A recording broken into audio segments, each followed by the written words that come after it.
MS Dia Preview, informação até você. Nesse programa eu converso com uma das pessoas que eu mais admiro na política e alguém que domina a arte da convergência, isso mesmo.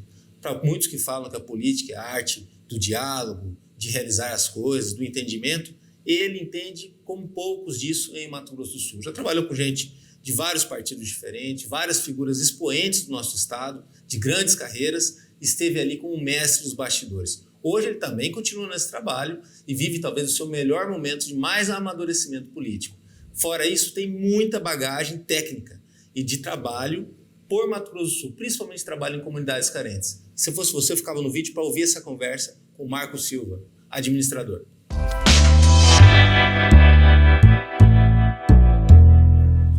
Marcos, obrigado pela vinda aqui, terceira vez na MS Dia. É isso aí, meu irmão. Eu falo até que essa talvez seja a melhor entrevista. A gente aqui em 2022, diferente do lá de 2017, 2018, quando você veio a primeira vez, e a segunda também, é um momento que o Brasil está se redescobrindo, né? Como vai ser a política, como vai ser a economia, como vai ser os políticos nesse mundo pós-pandemia, né? Que perspectiva nova que você acha que a gente pode ter? Você que foi um cara que participou do Renova Brasil, você tem bagagem forte como administrador, entende bastante, muita experiência também de bastidores, né? Danilo, um prazer estar aqui novamente. Você é um amigo, uma pessoa querida, e eu tenho muita admiração pelo profissional que você é. E sempre gerando conteúdo de qualidade, de utilidade pública para os nossos cidadãos. Então, parabéns aí pelo programa, acima de tudo. E é sempre bom estar aqui, né? Falando sobre o tema, nós temos hoje uma sociedade que vem, né, de duas grandes guerras. Nós temos uma herança aí de guerras, nós temos uma herança de doenças que estão hoje na recorrência, né, na sociedade brasileira. Não se via falar há muito tempo aí de sarampo, dentre outras doenças infecciosas, e isso tem tornado realmente a vida do cidadão brasileiro cada vez mais difícil. E ultimamente, né, basicamente nos 2 últimos anos, aí nós nos deparamos com uma catástrofe mundial sem precedentes e que ninguém talvez poderia imaginar que pudesse acontecer no atual momento, que é a pandemia. Então, essa pandemia que, claro, muita gente morreu, né, vitimizada aí pela Covid-19 ou comorbidades, mas ela também serviu para aumentar muito a linha da pobreza e da miséria, e você é um cara da política, que não só da teoria, também do trabalho de bastidores, também foi lá conhecer muito, intensificou bastante seu trabalho comunitário, para ver como, locais carentes aí de Campo Grande, de Mato Grosso do Sul, as realidades, as dificuldades, até participou também de uma rede do Brasil todo, com troca de informações disso também para captação de donativos.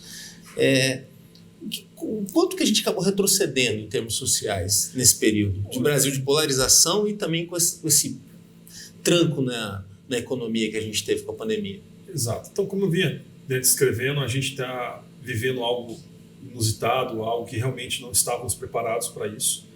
Como eu disse, nós sofremos um impacto de situações que são cíclicas. Então, o país ele vive hoje o estigma de algo que nós já vivemos lá no passado, não em termos de pandemia, né, mas em termos de heranças, né, de governantes, de desgovernos e de falta de planejamento. É como se fosse assim, a partir do momento que acontece esse fenômeno da pobreza, da miséria voltar, a política ela acaba se aproveitando também para voltar à moda antiga, aos paternalismos e tudo mais. É que assim, você vê uma sociedade totalmente dependente hoje da estrutura estatal, né? Você tem um governo como uma grande mãe e gente que quer ficar na teta, né, no popular. Que é a culpa dos grandes impostos que a gente tem. Exatamente. Porque assim, na verdade, se a gente fosse se basear naquilo que a ultradireita fala, né, a exemplo dos países escandinavos, onde você tem uma alta carga tributária, mas você tem a correspondência de todos esses impostos aplicados na saúde pública, na segurança, na educação, a população acaba não sentindo o impacto. Porque você paga, devolve ao Estado aquilo que é dele de direito enquanto impostos, né, os tributos, mas você tem um retorno execuível e prático e rápido de respostas do Estado, da máquina pública, naquilo que você mais depende e necessita, das suas necessidades mais básicas.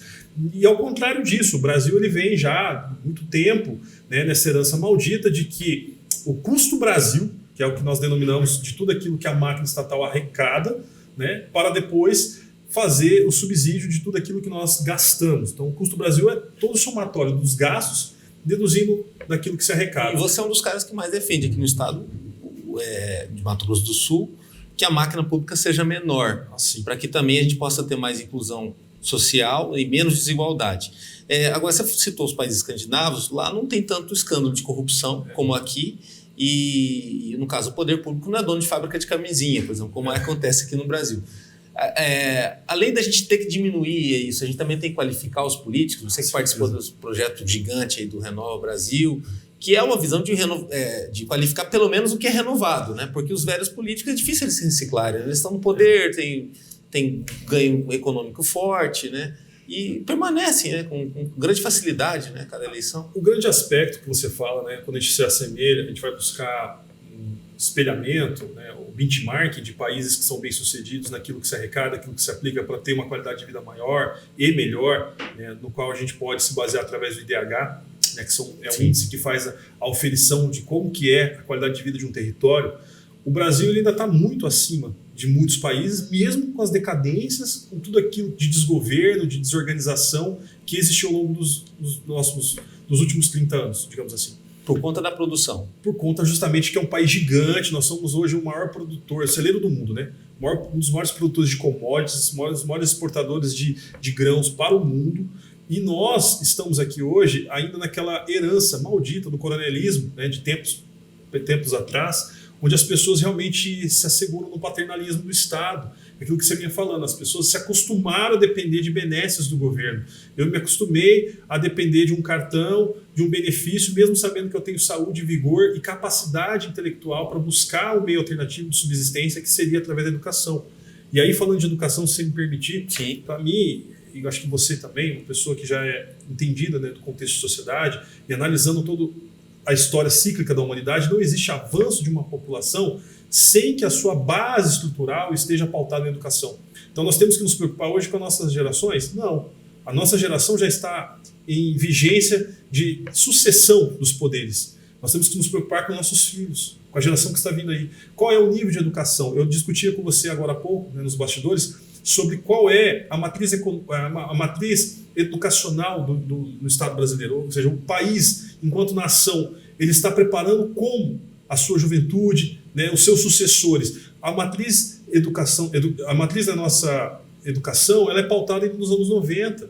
Você vê a dificuldade que existe em escolas públicas, por exemplo. Eu posso falar com autoridade, você sabe que eu sou filho de professora, né? Minha mãe é educadora por mais de 20 anos, minha sogra também, né? Então tem na minha família ali exemplos claros de pessoas que atuam na educação pública e que dão o seu melhor em favor desses jovens que estão ali, mas que, devido a tudo aquilo que já vem de cima para baixo, estruturado aí pelo Conselho Nacional de Educação, né, porque define os pilares e as estratégias do que tem que ser lecionado nas escolas, que são definidos hoje na esfera do MEC, através desses conselhos, principalmente do Conselho Nacional de Educação, você verifica ali que há uma divergência daquilo que se coloca como educação prioritária e aquilo que se exige no mercado de trabalho, por exemplo. Total, é um buraco. A realidade que nós vivemos hoje, Danilo, eu e você podemos falar, quem já passou dos 30 sabe disso. Você tem uma massa de crianças que estão se formando no ensino fundamental, transferem essas crianças de forma aleatória para o ensino médio. Você sabe que nós temos o IDEB, são os índices de verificação de qualidade do ensino no Brasil. Você sabe que tem instrumentos da gestão pública para se verificar a qualidade do ensino e talvez temerosos em relação a isso, porque existe uma conjuntura de orçamento por trás disso. Os governantes acabam que impõem para as suas estruturas de secretarias municipais estaduais de educação que tem uma elevação do número de aprovações dos alunos, né, nas suas classes sucessórias. A educação acaba virando política. Acaba virando política, da forma deturpada de ser.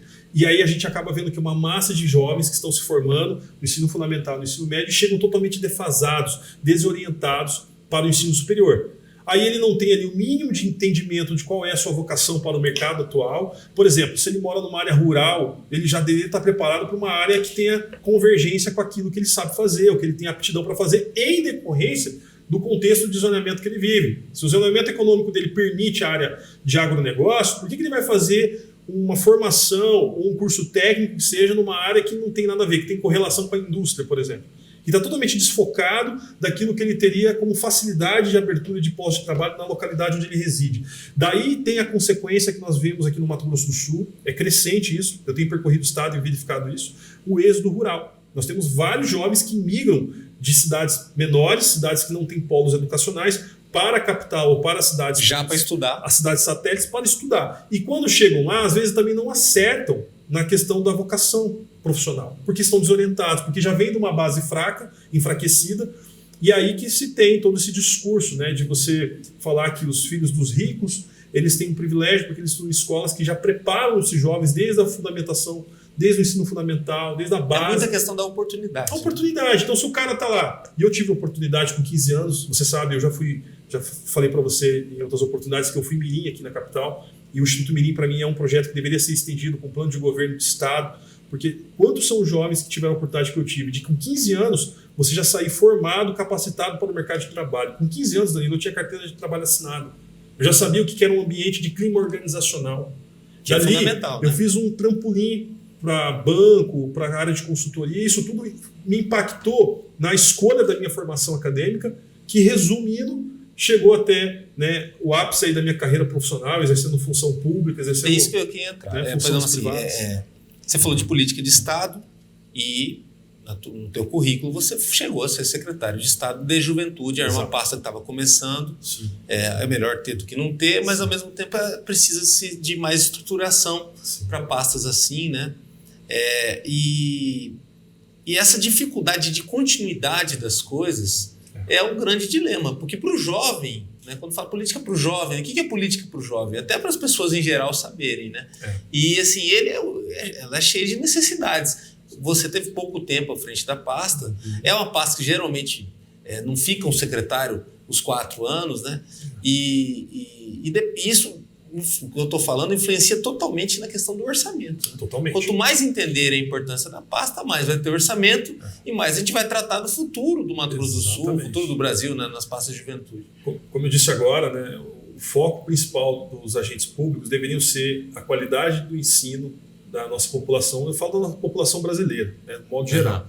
E no recorte do Estado... No Mato Grosso do Sul também, né? É bastante baixa a quantidade de gente com diploma, né? Per capita. E aí, o que falta muitas vezes, Danilo? A preparação, né, dos atores, aí, de quem está envolvido, tanto os profissionais da educação, né, melhoria da qualidade salarial, das vantagens que esses profissionais dependem para poder se exercer uma profissão com qualidade, exclusiva, porque às vezes tem pessoas ali que a gente sabe que fazem 2, 3 jornadas de trabalho para poder se sustentar. Então você acaba tendo uma defasagem também da qualidade em virtude da remuneração dos profissionais, né? Nem todos os profissionais que estão empenhados na educação são profissionais bem pagos, né? Não é a maioria que recebe. Que lidar com violência nas Exatamente. escolas, toda essa realidade, falta de equipamentos, falta de aparelhagem. Então o professor ele chega para se doar, mas ele não tem sequer uma estrutura básica para poder fazer isso na esfera do poder público, né? Diferentemente, totalmente na contramão do que a gente vinha falando da oportunidade que as pessoas mais abastadas têm através do ensino privado. Aí você está pagando, você exige a qualidade. E você tem a correspondência do valor que você paga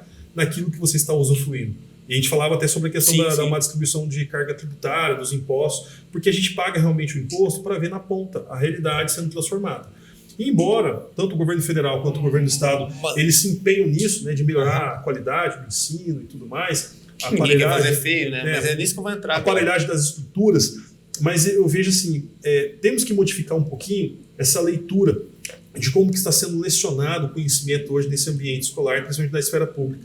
Nós temos que começar a introduzir tecnologias, o empreendedorismo é latente, porque estamos saindo de uma situação, como eu disse para você agora há pouco, de uma pandemia, de um caos instalado mundialmente falando.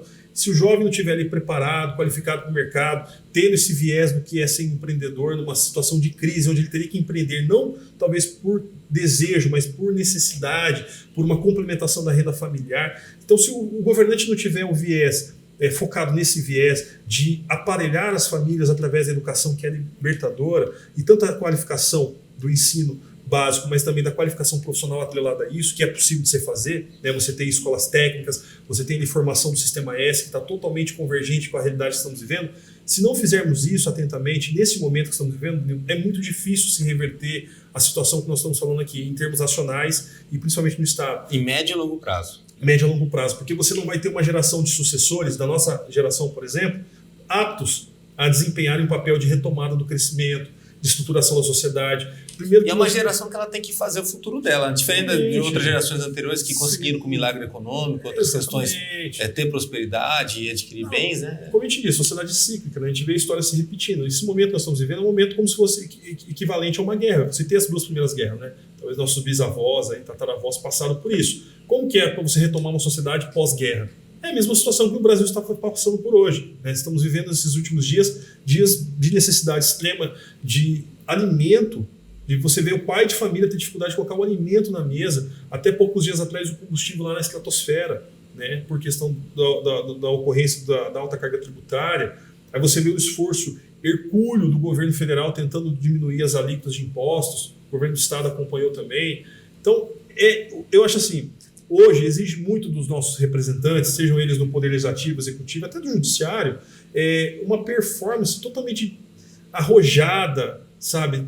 A pessoa ser um polivalente mesmo, que ele vai ter que entender um pouquinho de cada coisa para ele poder fazer arranjos naquilo que nós não tínhamos como planejado, como eu falei agora há pouco, né? Fomos pegos de surpresa. Então, desde das políticas públicas estruturadas, o orçamento público que deve ser direcionado para as áreas de maior necessidade, tudo isso teve que passar por uma transformação. Tudo que você está falando em são detrimento do que estamos vivendo. Questões técnicas que invariam de um governo de esquerda, de direita, de centro. Eu estou falando de política de Estado e não de governo, exatamente. O que eu estou falando aqui, Danilo, é constitucional. É aquilo que está assegurado na Carta Magna brasileira. A Constituição ela prevê acesso ilimitado à saúde pública de qualidade, à educação de qualidade, a postos de trabalho dignos, com equiparação salarial entre gêneros. Nós temos aí também a questão, né, de trabalharmos muito nesse viés, né, da saúde física e da mental, porque nós passamos por um caos psicológico de mortes precoces de pessoas que nós amávamos. Nós passamos aí por uma situação de crise econômica, então isso abalou muito o psicológico da população. Índices de violência doméstica aumentaram,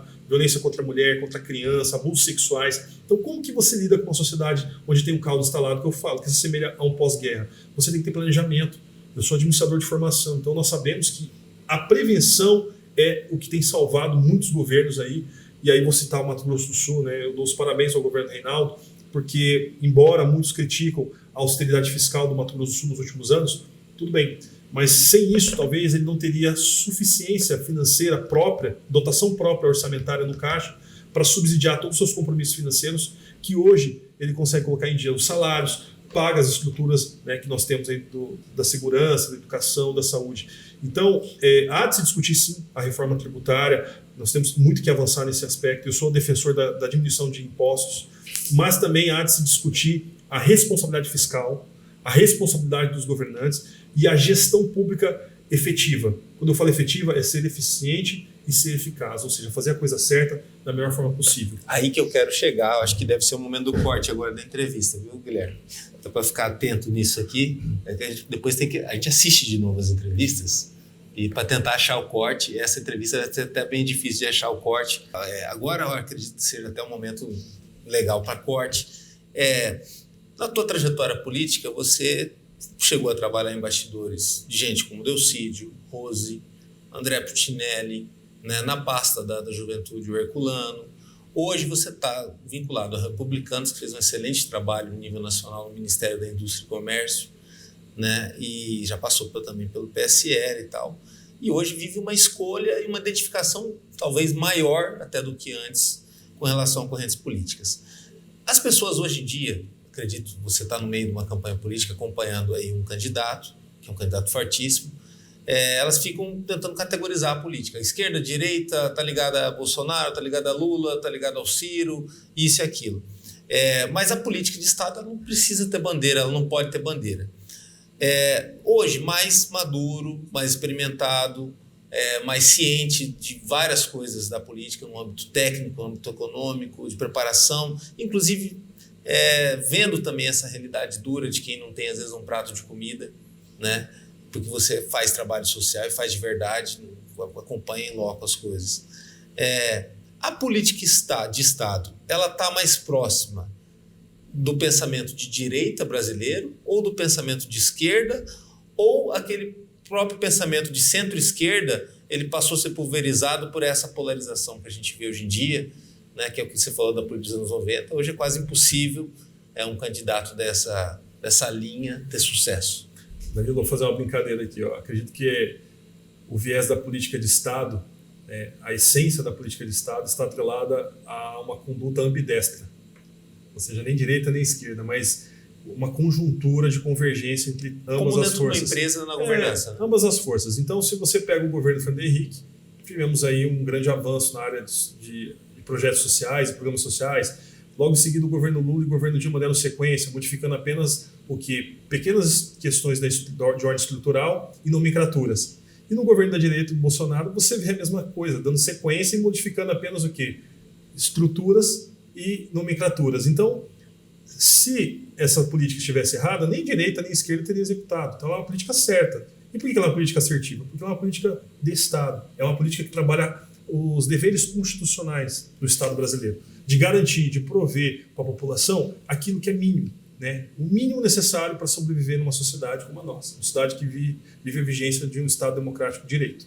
Nós temos que ter aí pessoas que tenham assegurados o seu direito de ir e vir, o seu direito de expressão, de liberdade de expressão, os seus direitos assegurados também de, na hora de necessidade maior, ter uma saúde pública de qualidade, com médicos, com medicamentos, né? Educação, como nós falamos muito aqui sobre o pilar, né, do desenvolvimento de uma sociedade, está atrelado à sua cultura. E como é que nós vamos falar do aspecto de cultura sem pautar a educação? Então, a educação e cultura são fundamentais. Você pega aí o Japão, que foi um país grandemente assolado durante a guerra e que depois se reconstruiu. Por quê? Porque teve investimento em tecnologia, em educação, em cultura. Desenvolveu a cultura de um povo, de uma nação.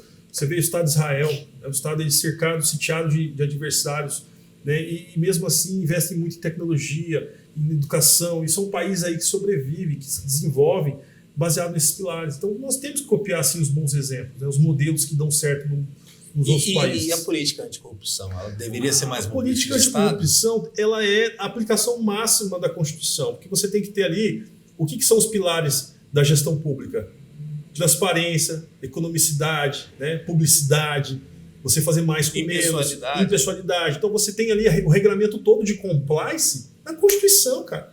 O pessoal quer reinventar a roda, mas já estava lá desde a época de Ulisses Guimarães, promulgado ali na Constituição do Ulisses Guimarães. O que nós vemos hoje é que se tem os debates que são inerentes ao jeitinho brasileiro, né? A burocracia mata, aí o pessoal fala que a burocracia é a burocracia. Não é que é a burocracia, é que o brasileiro se adaptou a fazer tudo de um jeito diferente, a não cumprir regras, né? Você combina uma situação e a pessoa faz de forma diferente, porque da cabeça dela, como convém. E aí se instaurou essa cultura maldita que vem desde a época do Império, acredito, né? De distorcer coisas, de fazer coisas aleatórias daquilo que não está escrito ali, né? No roteiro. Mas nós temos sim como combater hoje a corrupção, e o próprio sistema público, ele tem isso de forma orgânica e de forma sistêmica, né? Nós temos órgãos de controle que são eficientes demais, a Polícia Federal, o CGU, o TCU, o Ministério Público Federal, são instâncias superiores aí em âmbito nacional, né? Que trabalham diuturnamente para corrigir distorções de má aplicação de dinheiro público. Eu falo isso porque, por exemplo, assim, lá na ponta, nas pessoas que vivem numa casa de papel, de lona, tal, a ideologia não conta. Né? Não conta. O que chega lá, eu tenho prática e tenho vivência, posso falar com autoridade, o que resolve a vida dessas pessoas é o mínimo necessário, é o pão na mesa. São pessoas sem dignidade, sem perspectiva de vida, sem autonomia, e que elas necessitam realmente, literalmente, de você levar o pão na mesa. Ali você dá o peixe. Só que aquilo que nós falamos, nós temos que ter a consciência de dar o peixe com o viés de transformar essa realidade, ensinando eles a pescarem. Então, para isso, eles precisam de cidadania, de dignidade, de acesso às plataformas de políticas públicas estruturadas, como os benefícios sociais, que, da minha concepção, deveriam ser temporários, né, e transitórios, e não de caráter permanente, como é hoje. A pessoa faz filho, ela está desempregada, ela ganha ali um per capita por filho, porque o filho está estudando, aí se acomoda, não quer trabalhar, e o mercado de trabalho é superaquecido, precisando de gente para trabalhar. Você vê vários empresários tendo conflitos, porque não tem vaga, não tem a vaga e não tem quem preencha a vaga. Aí há uma sazonalidade, né? Nós temos ali várias situações ali de turnover, né? Que são as pessoas que ficam pouco tempo em ambiente de trabalho, depois fazem a migração. Enfim, isso desestabiliza um pouco o mercado, e isso aí impacta, obviamente, na questão de aumento de custo, porque o empresário tem custo, ele tem que repassar isso para o consumidor final. Então é um efeito ali, né, cíclico, que o efeito é negativo no modo geral. Então, se nós ajustarmos essa equação de um modo que a gente prepare melhor nossa juventude, capacite melhor essas novas gerações, preparem as pessoas que estão nessa linha da pobreza para serem emancipadas dessa situação, para uma situação de dignidade, que elas venham ter realmente o exercício da sua cidadania preservada, que é o que a Constituição fala, né? Que a gente fala de política de Estado. E eu acho que aí nós teremos num médio a longo prazo aí uma sociedade mais equitativa, uma sociedade mais justa e democrática. Como que você tem visto essa campanha eleitoral, que é a primeira campanha eleitoral pós-pandemia? Você tem aí já definido, a gente já tem definido quem são os candidatos, os projetos, né? E, por enquanto, um debate ainda muito morno, um debate que depende aí de alguém começar a falar de propostas para poder puxar a fila, né? E programas, né? Tudo mais. Não sei se na TV, após começar na televisão, a coisa melhora, né? Danilo, primeiro que a gente teve que se reinventar na pandemia, né? Na eleição passada, de 2 anos atrás, um sistema de campanha totalmente diferenciado em detrimento dos protocolos de segurança, né, de biossegurança. Você tinha que utilizar a máscara, não podia ter contato. Você foi candidato a vereador naquela situação. Foi muito difícil, né? Muito, porque a gente estava desabituado a lidar daquela forma mais remota, né? Eu sempre fui de chão, acostumado a lidar com as pessoas. E a política no Brasil, ela é de chão, totalmente. Né? E não vai a internet deu um isso suporte. não sai de moda, né? Por mais que a internet você tenha um acesso imediato e pontual, as pessoas ainda carecem desse afeto, desse contato, de ver o candidato, né? Pegar na mão do candidato. É isso que todo mundo fala. Isso é um princípio que eu acredito que ainda vai perdurar por muito tempo, não vai sair de moda tão cedo, sabe? E por mais que tenha pandemia ainda instalada, conforme os órgãos de saúde falam, as pessoas agora estão se atentando a isso. Então, eu vejo que tem muitos candidatos aí já correndo, sabe? Fazendo aí os seus encontros, suas reuniões e de forma presencial mesmo. É um risco que se corre, né? Porque realmente a pandemia ainda não cessou, por mais que a vacina já deu uma diminuída bastante no número de óbitos e de internações, ainda é um risco que nós corremos. Então, tem que ter todo tipo de prudência necessária. Assim, Danilo, em âmbito geral, o debate ainda é muito pragmático, né, polarizado em âmbito nacional. Nós temos esquerda versus direita, de modo geral.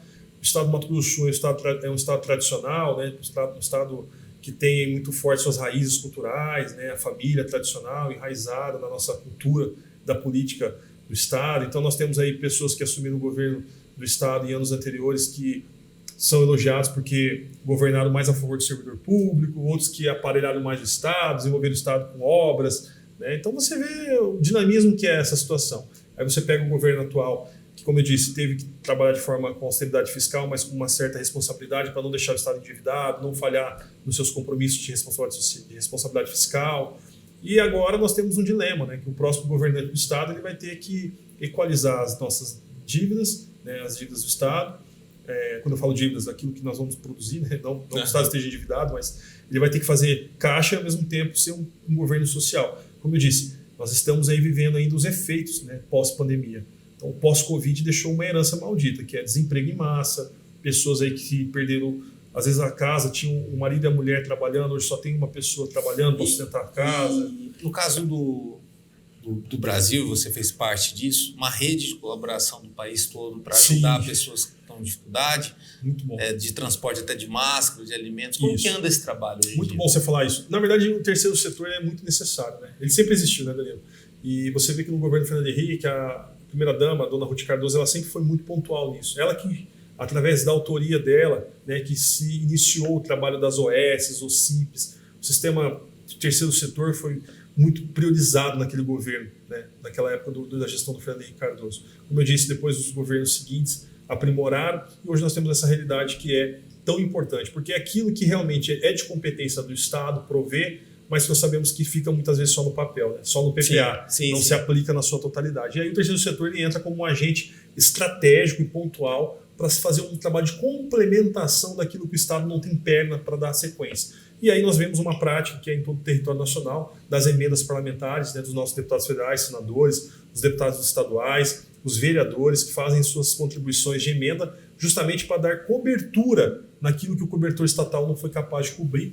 E a gente faz, então, a manutenção, né, minimizando os impactos e diminuindo aí as desigualdades que nós temos em todo o território nacional. Para a cidadania ocorrer na prática, né, no caso. Exatamente. Às vezes ela não acontece. E o terceiro setor, assim, ele goza de alguns benefícios, né, incentivos fiscais, mas existe um arcabouço legal por trás disso que é muito difícil, né? Você fala grego para certas pessoas que estão na ponta. Eu percorro diversas ONGs, né? O terceiro setor é composto de muitas ONGs, então eu acabo vendo na prática a dificuldade que você tem de uma pessoa que tem uma boa vontade, tem um espírito de doador, né? Ele já tem uma vocação para aquilo, ele faz aquilo ali por sacerdócio, ou seja, sem nada em troca muitas vezes, mas ele não tem o mínimo de garantia e de, como posso falar, não tem o mínimo de preparação para poder ser esse agente de complementação do trabalho estatal, né, do trabalho que é de competência do poder público. Então, o que deve ter? na minha avaliação, é um acompanhamento do poder público mais próximo ainda do que já vem fazendo, seja âmbito federal, estadual, municipal, perante essas pessoas que se colocam à disposição todos os seus dias, né, parte do seu tempo considerável em favor de muitos. Então essas pessoas, ao meu ver, eles precisam ter um acolhimento melhor, uma preparação em termos jurídicos, contábeis, para que eles possam ser mesmo essa válvula propulsora do redesenvolvimento, digamos assim. Sim, né? Sim. O país vinha para uma etapa de desenvolvimento, nós tivemos que parar por conta da pandemia, então retomada do desenvolvimento, né? Redesenvolver aquilo que estava tendo uma sequência de ordem lógica. Marcos, e no caso do papel da família nesse redesenvolvimento? Você está, o Republicanos é um partido que ele trabalha muito essa palavra, né, nas cartas de intenções dele. E eu vou te dizer por quê. As pessoas não entendem, às vezes, o que é política para a família. Eu vou te dizer por quê. A raiz de vários dos problemas diagnosticados hoje na sociedade está no seu âmbito familiar. Então você vê a desestabilização da família através do alcoolismo, das drogas, os pais alcoólatras, mães alcoólatras, né? Ou não, quando não é o pai nem a mãe, o responsável por aquele menor, quando ele utiliza de entorpecente, de álcool, cria uma desestabilização emocional da família, do núcleo familiar. Aquele jovem ele sai dali da casa dele revoltado e ele vai ser o quê? Um delinquente. Ele vai reproduzir aquilo que ele vem se alimentando. Gera um problema de segurança, tanto fora da casa quanto no ambiente escolar, se ele já é estudante. Se não houver ainda um aumento da evasão escolar, porque a tendência desse cara é ficar pouco tempo na escola e partir para fora. Isso cria uma desestabilização, porque aí tem uma grande massa de evasão escolar, né, porque ele não está mais interessado em desenvolver como cidadão, e para ele o caminho da delinquência é o caminho mais propício. Então você cria ali uma estrutura de desestabilização das políticas públicas. Né? Então se você corrige dentro da casa, dentro da família, a chance desse jovem ser um jovem delinquente é muito menor. Né? Então a questão da prostituição infantil. Né? Muitas vezes as meninas mesmo saem cobiçando ter o seu próprio sustento muito precocemente, para fugir do lar estrutural. Em busca da sua autonomia, sua independência. Como é que ela vai sustentar fora de casa? Como é que ela vai morar sozinha? Ela tem que se bancar. E ela é menor de idade, não consegue emprego. Ela vai fazer programa, né? Vender o seu próprio corpo. No caso que você falou do terceiro setor, no Brasil as igrejas têm um papel fundamental nisso. A igreja é a instituição do terceiro setor mais antiga que se existe, né? Sim. E ela vem ao longo dos séculos, dos tempos aí se remodelando para tentar justamente favorecer a manutenção dos princípios básicos, e né, principalmente está onde às vezes o Estado se nega. Exatamente. A estar, né? Então, carentes, Danilo, aquilo que você falou, você foi muito feliz na colocação. A igreja, as ONGs, o terceiro setor de modo geral, ele é uma peça que se encaixa perfeitamente no aparelhamento estatal. Né? Então são complementares, elas não concorrem entre si, elas se complementam. Por isso que deveria ser harmônico o diálogo entre ambos, para que também não houvesse sobreposição de ações. Sabe? Que aí você tem uma má gestão da aplicação do dinheiro público. Sim. Por que o Estado não abre editais de subvenção pública para que esse dinheiro chegue na ponta e aí o Estado diminui, enxuga o funcionalismo público no modo de cabide de emprego. Sim. E você dá mais oportunidade para quem sabe o que está fazendo, porque geralmente quem está no terceiro setor, ele acaba sabendo do seu próprio ofício em virtude do quê? Do mecanismo. E com rede de voluntários, né? Outro nível de sistema. Eles estão preparados, né? Eles estão preparados para enfrentamento. Às vezes você pega um servidor público que não está preparado, ele só passou no concurso, está ali, fez uma formação mínima e não é capacitado, vocacionado, é a palavra correta. Ele não está vocacionado para cumprir esse papel. Em detrimento disso, você tem nas ONGs, nas igrejas, pessoas de alma, que estão ali por alma, não por interesse próprio. Então são verdadeiros sacerdotes. É o sacerdócio, é fazer sem esperar nada em troca. Então é muito melhor, eu, na qualidade de gestor público, priorizaria investimento do orçamento público nas entidades qualificadas, mas dependendo muito do tamanho, assim, da capacitação que eles possuem. Né? Porque se você pega as instituições despreparadas, é pior ainda, porque não vão saber utilizar o recurso e vai dar uma série de problemas. Mas é uma questão de triagem, né? Procurando, acha muito trabalho incrível. Né? Triagem ao mesmo tempo investimento. Abrir possibilidade desses dirigentes terem qualificações, terem orientações de ordem técnica daquilo que é elementar e básico para que eles possam realmente executar o seu papel de forma efetiva, né, com eficiência e com eficácia. E aí sim eles passam a ser um agente complementar do Estado.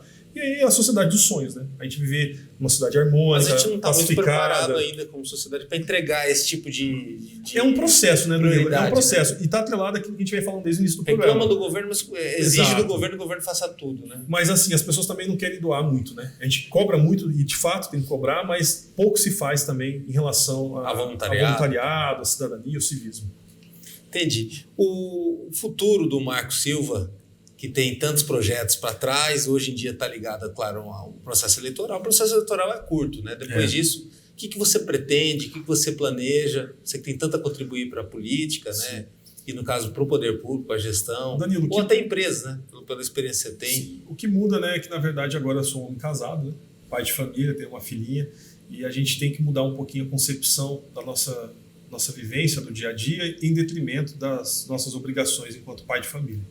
Mas assim, eu sou uma pessoa que sou idealista, né? Sou uma pessoa sonhadora por diversas situações que eu vivenciei ao longo da minha jornada, né? Eu idealizo um país melhor para se viver para os meus filhos, né? Para meus netos. Eu idealizo também uma sociedade mais justa, igualitária, mais harmônica, pacificada. Uma sociedade possível? É possível, mas aí depende daquilo que nós estamos falando aqui o tempo todo, né? Qualificação, planejamento, combate à corrupção, combate aos desvios de personalidade desses atores que estão lá. O cara chega lá imbuído de um ideal, no meio da sua jornada lá, desvirtua o processo, atrapalha o crescimento. Então nós temos que colocar na cabeça da população que os poderosos, as pessoas que nos representam nas esferas de poder, nada mais são do que nós mesmos lá, né? Porque eles são reflexos das urnas. Sim. E eu acredito nisso. Então, se a gente critica um governo, se a gente critica um representante, mas fomos nós que colocamos lá na sua maioria, né? Foi a coletividade que elegeu essas pessoas nesse regime que nós vivemos. Então nós temos que ter preparação, como eu disse, educacional, cultural, despertar as pessoas para essa consciência de ajudar o próximo, de reconstruir a nação nesse momento infeliz que estamos vivendo de pandemia, né, pós-pandemia, sair muito fora desse arquétipo, tá, de ficar querendo procurar um herói, procurar o salvador da pátria. Não existe herói, não existe salvador da pátria. Hoje a minha experiência me leva a crer que nós não temos uma sociedade perfeita, mas nós podemos fazer a nossa parte, e fazendo a minha parte, somado com a tua parte, com a parte de um todo, a gente faz o quê?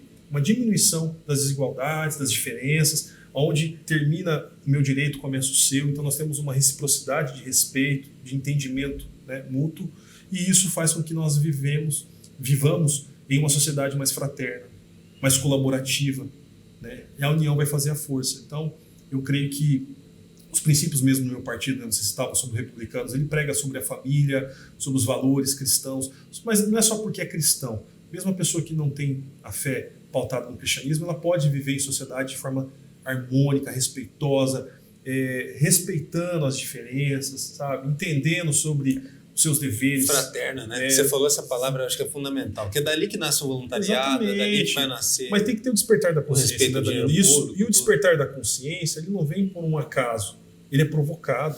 Então a sociedade brasileira tem como provocar isso na base, das crianças que estão vindo aí, como eu disse, a educação, a cultura, fazer com que esses jovens sejam realmente promissores para o país, para desenvolvermos o nosso país em termos tecnológicos. Você vê um país que produz tanto alimento, tem gente morrendo de fome. Nós não precisamos ir para o continente africano, nós temos vários momentos da África aqui no Brasil. Aqui no Brasil nós temos várias situações, cara, de realmente deixar você impactado. E por que existe isso? Porque ainda tem um modelo que precisa ser desconstruído e construir um modelo diferenciado de entendimento, de participação social, sabe, de proporcionar oportunidade que não somente uma classe mais abastada, mas que a sociedade que deseje isso possa acessar. Claro que isso não vai impor para ninguém nada, não é impositivo, mas você chega na pessoa e fala, olha, se você necessitar, se você quiser, você tem acesso, não só no discurso, mas na prática, no dia a dia, sabe? A pessoa tem os aparelhos públicos funcionando, o ingresso em universidades públicas aí mais facilitado, né? Então, o mercado de trabalho cada vez mais próspero e pujante, e desenvolvendo um posto de trabalho que remunerem com dignidade os seus trabalhadores, para que eles possam ser provedores dos seus lares e diminuindo aí assaltos, situações inusitadas, né, que diminui a violência. Agora, sim, por questões conceituais até, acredito eu, pelo menos, o Republicanos foi uma figura, vamos botar assim, como estratégica para essa campanha de 2022 em Mato Grosso do Sul. Não só em Mato Grosso do Sul, inclusive, né? A campanha majoritária, não só no Mato Grosso do Sul, mas a campanha majoritária do PSDB aqui, ela se viabiliza, ela se estrutura, ela consegue ter algum nível de competitividade, capilaridade em todo os 79 municípios, a partir muito de articulação do PRB, de convergência, de algo que tem muito a ver também com a tua personalidade, né? Isso parte também de novas legendas, no caso dessa legenda não é nova, mas assim, de uma nova força política no Brasil, Que acaba credenciando, avalizando as coisas? O Republicanos teve um papel muito ativo, né, no governo passado, no governo atual, como você disse, em âmbito nacional. E é um partido que, por constituição, por regimento interno, ele tem seus pilares pautados, né, nos pilares da direita, da família cristã conservadora, e isso facilita muito o desenvolvimento, porque ali a gente preconiza para os nossos afiliados em toda a nação. É porque para muita gente vai falar assim, é PT, é o partido do Bolsonaro, é direita e esquerda, o que está no meio não é nada, é centrão. Não. E no meio você tem um monte de trabalho, inclusive você tem aí, a gente estamos citando aqui o caso do republicano, tipo PRB, sim, que ele faz um trabalho essencial, profícuo, né? Essencial. Não, e como disse, né, nós temos uma linha de defesa dos valores familiares que impacta nisso que a gente está falando aqui. Se você tem um correligionário meu atuando em defesa da família, dos valores que eu estou falando aqui, ele com certeza vai ter, pelo menos no seu núcleo familiar, no seu microcosmos, ele vai ter o domínio da situação. É o que a gente acredita, né? Aí é uma crença nossa. Pô, se ele for um pai que saiba minimamente dar provimento de qualidade de ensino, qualidade de ensino, né? Incentivar o seu filho que estude, intensifique ali no mercado de trabalho, também depois vai para um curso técnico, se ele sabe tratar bem a sua família, se ele sabe lidar com esses princípios, com esses valores que nós arregimentamos hoje enquanto partido, agremiação Republicanos, minimamente a gente vai ter ali pessoas que vão ter defasagem do que eu estou falando aqui. Então, o que se espera de um cidadão brasileiro que cumpra a cartilha do Partido Republicanos é o quê? Um reflexo daquilo que a gente prega, como pilares e princípios de vida. E eu tenho falado para minha esposa sempre, né? É uma filosofia de vida nossa. Quem cumpre princípios, colhe promessas. Nós cremos nisso. Cremos que o Eterno ele pode prover tudo em nossas vidas. E aí você tem que cumprir os seus princípios. Então tem que fazer as coisas da maneira correta, de forma ética, de forma assertiva. E aí você vai ter como recompensa aquilo que se espera. E fazendo disso uma prática de vida, a diminuição de violência, de caos instalado na sociedade é muito maior. Então é um país que tem... Nós vivemos num país continental, de muita desigualdade, né, em termos de cultura, de ativismo, de doutrinação, que vem da herança dele, lá dos primórdios, da colonização do Brasil, até depois da democratização, mas nós temos um país que tem ainda um pilar que é comum a quase todos da nação, que chama-se fé. O pilar da fé, ele é um pilar que norteia a nossa população. E você pode ver que depois da pandemia as pessoas se apegaram muito no aspecto da fé, até para poder passar pela situação de intubação, de internação, né? As pessoas se apegam muito à raiz da fé. Então, o nosso partido ele também tem, dentro dos seus pilares, a defesa da fé, dos princípios. Né? Nós não vamos fazer aquilo que muita gente fala, né? Das questões que são emblemáticas e até em discussão internacional, né? Sobre laicidade, né? O Estado é laico ou não laico. Não é sobre isso. Eu falo da fé como uma filosofia. Você crê em um futuro melhor e você trabalhar com esse prognóstico. Porque, Danilo, imaginemos nós dois, se a gente trabalhasse aqui pensando que amanhã é o último dia de nossas vidas. Cara, vai virar uma anarquia. Ninguém vai ter perspectiva de futuro. Vou morrer mesmo, vai acabar tudo em destruição mesmo. Para que eu vou me esforçar? Deixa a vida me levar, a vida leva eu. Né? E esse imediatismo, quando ele vai para a política, é catastrófico, né? Que é a ausência de programa, exatamente, de plano, de projetos, de feedback. Então nós temos uma visão progressista, uma visão de desenvolvimento mais atrelado aos princípios que regem o nosso partido, que tem como fundamentação a defesa da fé, da família, desses pilares que nós aqui defendemos como cristãos. Tá? E eu vou dizer para você, sem sombra de dúvida, os indicadores provam isso, não sei o que estou falando. Quando você tem uma sociedade com essas características, o desenvolvimento que é medido pelo IDH é muito superior a muitos outros países que não defendem isso. Tá? Então, você tem um ordenamento jurídico melhor, você tem aí uma sociedade menos corrupta, né? Que é o compliance que a gente falou agora, que já está na Constituição há muitos anos. Você tem o desenvolvimento das pessoas, da performance, desenvolvimento do potencial humano, distribuição de renda, né? Tudo melhora. Quando as pessoas sabem o que querem, têm seu pensamento já vocacionado com aquela esperança de dias melhores, de ser um cidadão do bem, de fazer o bem, o voluntariado, que entra no terceiro setor. Então, a pessoa que ela se predispõe de viver essa filosofia de vida com o viés de dias melhores, que é o aspecto estrutural da fé, ela, com certeza, no meu ponto de vista, vai ter uma vida muito melhor. Que aí, no caso, é quando não é misturar a política com religião, é unir, né? Você pega o quê? Os pilares, né? Que religiosidade, estou confundindo aqui a palavra, com política. Porque a política, na verdade, é a arte de você fazer algo pela sua sociedade. E eu vou te dizer, Danilo, eu não defendo... E a pessoa fazer isso sem princípios, ela não vai conseguir fazer uma coisa boa, né? Se ela tiver princípios, eu vou destacar aqui que, particularmente, eu e minha esposa, nós não defendemos a religião. Porque eu acho que a religião distancia as pessoas. A sua religião não é compatível com a minha, eu não falo com você, eu não crio uma harmonia com você. Nós defendemos aqui a fé. A fé unifica. Não importa como você cultiva a sua fé, como é feita a sua crença, o seu modo de culto, aquela essência que você preserva como Deus para você.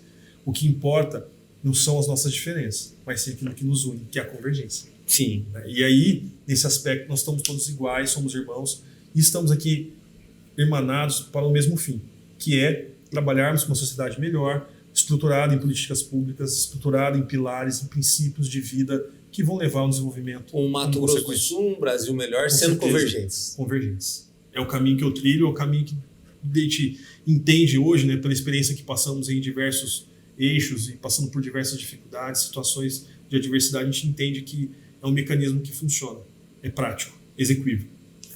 Obrigado, feliz aqui por mais uma entrevista, uma honra também. Eu que me sinto aqui muito agraciado, estou aqui hoje com a minha esposa Ana, que nos acompanha aqui nos bastidores, a minha filhinha Vitória, que estamos aí já na expectativa daquilo já está andando, falando, e aí todos vocês que nos assistem, né, esse recado, né, Danilo, de invista na sua família, invista nos seus estudos, no seu potencial, acredite nos seus sonhos, dificuldade todos têm, né, historicamente, na história da humanidade, para o homem ser o Homo sapiens como hoje está, ele teve que passar por um processo de evolução, de desenvolvimento.